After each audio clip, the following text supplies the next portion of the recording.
Marilyn, anak, halika na, uwi na tayo. Sige na, sumama ka na sa amin. Hindi ako sasama sa inyo. Alam niyo, nagsasayang lang kayo ng oras eh. Pwede na kayong umalis. Marilyn, huwag ka naman ganyan. Bigyan mo naman ako ng pagkakataon. Patawarin mo naman ako. Marilyn, just give us a chance para makabawi sa'yo. Pumapayag na kami na maging boyfriend mo si Jerome.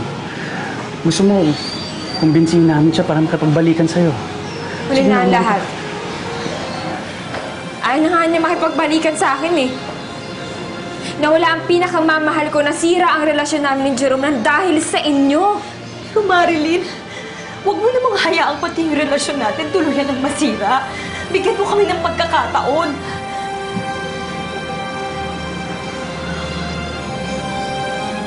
Umalis na lang kayo.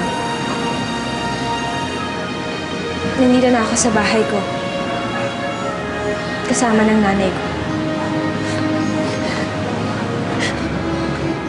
Marilyn, sana anak, pag-isipan mong mabuti ito.